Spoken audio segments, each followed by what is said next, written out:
Okay, we're on pages 96 and 97, talking about modals and modal-like expressions of permission, necessity, and obligation.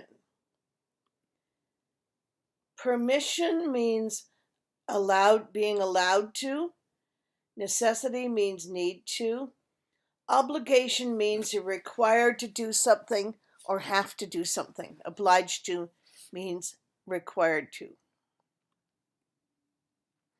Okay, first of all, we've got the modals and modal-like expressions of permission, being allowed or permitted to do things. We can use cannot and may not to talk about permission in the present and the future. Students can register for the class now. You can't miss more than 2 classes. You may not join after the first class. And remember that can also mean able to, but here it means permitted to or allowed to. Also, a funny thing that the grammar books usually do not mention is that using may not this way is something women do much more than men. You may not join after the first class. That sounds like a woman speaking. And a man will say you can't join after the first class, or you cannot join after the first class. It's one of the very few times in English when men's language and women's language sounds different. Use could not as the past tense of cannot. So we could ask questions at the end of the lecture, but we couldn't interrupt the lecture. It means we were not allowed to interrupt the lecture, but we were allowed to ask questions. You can also use be not allowed to for permission in the present, past, and future. Okay, we aren't allowed to talk during the test. He was allowed to talk during the test, but he was not allowed to use his books. You can also use can or couldn't in those sentences.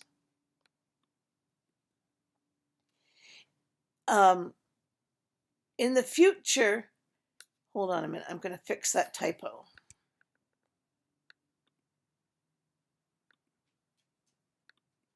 Okay, in the future,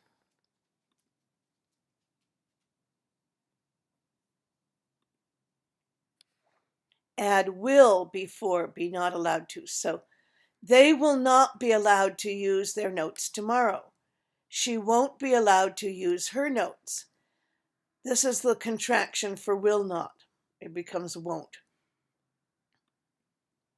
You can use permitted instead of allowed in formal speech and writing.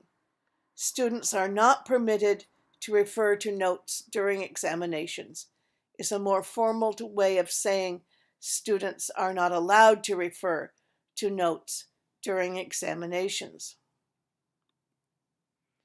Okay, here are the modals and modal-like expressions of necessity and obligation, when you need something or you have to do something.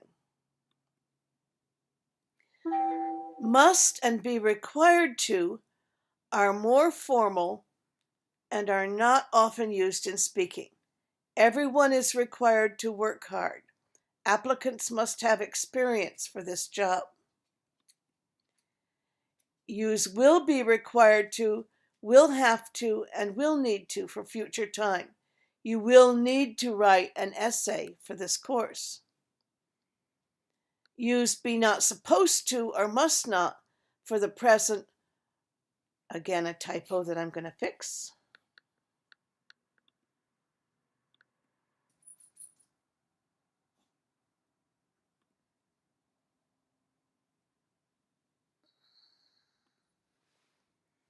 Okay, use be not supposed to or must not for the present or future to say that something is inappropriate or to express prohibition. Inappropriate means not suitable, wrong for the situation, or to express prohibition means forbidden. Students are not supposed to take their books into the exam room. This is inappropriate. You must not talk during the exam. There is no choice. It's forbidden.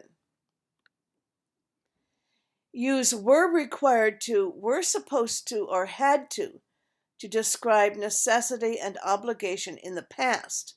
So the applicant was required to take a test. I was supposed to stay after class last week. We had to arrive at 7 a.m. for the exam. And note, there's no past form of must. If it's past, you have to use had to.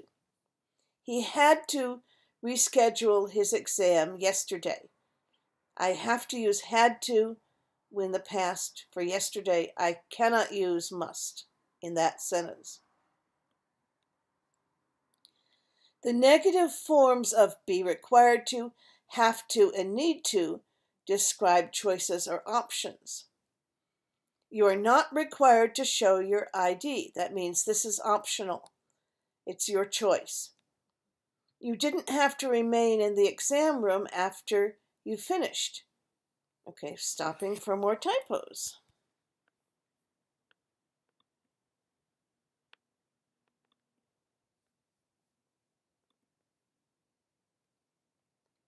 Okay.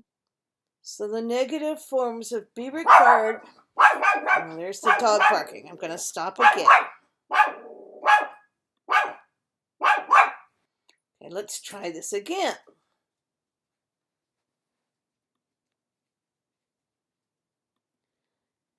The negative forms of be required, have to, and need to describe choices or options. So you are not required to show your ID.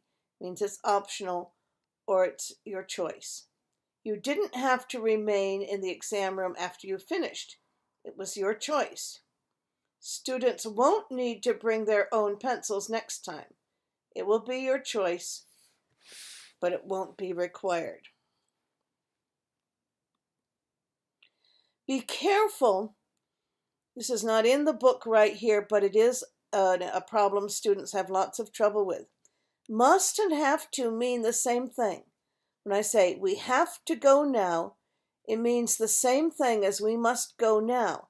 But must not and don't have to have different meanings. So you mustn't go means it is forbidden. You don't have to go means it's okay if you go, okay if you don't go. It's your choice, optional, up to you. So these two sentences have completely different meanings, even though these two sentences mean the same thing.